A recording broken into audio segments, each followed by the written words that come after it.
Welcome back. We're going to do things with Urost, the soul cage, that you've never seen before. And the reason why we're able to do this is because we're going to put a toxic set on him.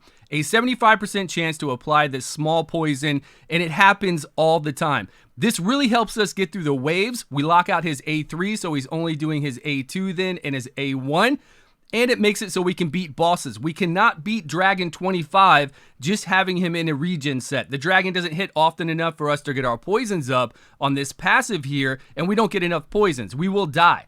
Also, the Frost Spider on Doom Tower 120 hard. We can beat it very easily because we don't need accuracy and resistance to apply this poison. We'll get these poisons up. You can kill the Frost Spider in about 15 minutes. And as long as you bring a Lydia in, bring somebody to clear the waves just to get through it quicker, then bring a Lydia as well, they'll die off. He'll solo the Frost Spider. When the Frost Spider dies, Lydia will pop back up and block revive. We have a little bit of healing from the Immortal set, which is enough because with his passive and us applying poisons along the way or even at the boss, we're going to get an additional 50% HP. So his HP right now is at 100,000.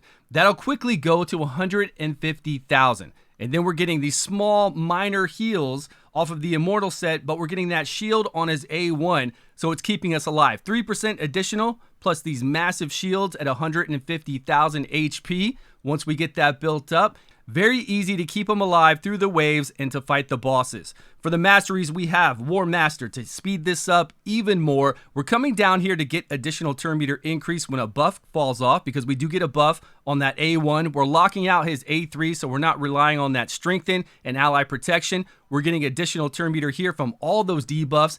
Even the debuffs from the toxic set, the poisons we're putting up, we get a chance to get additional turn meter increase there. We're increasing our shields here.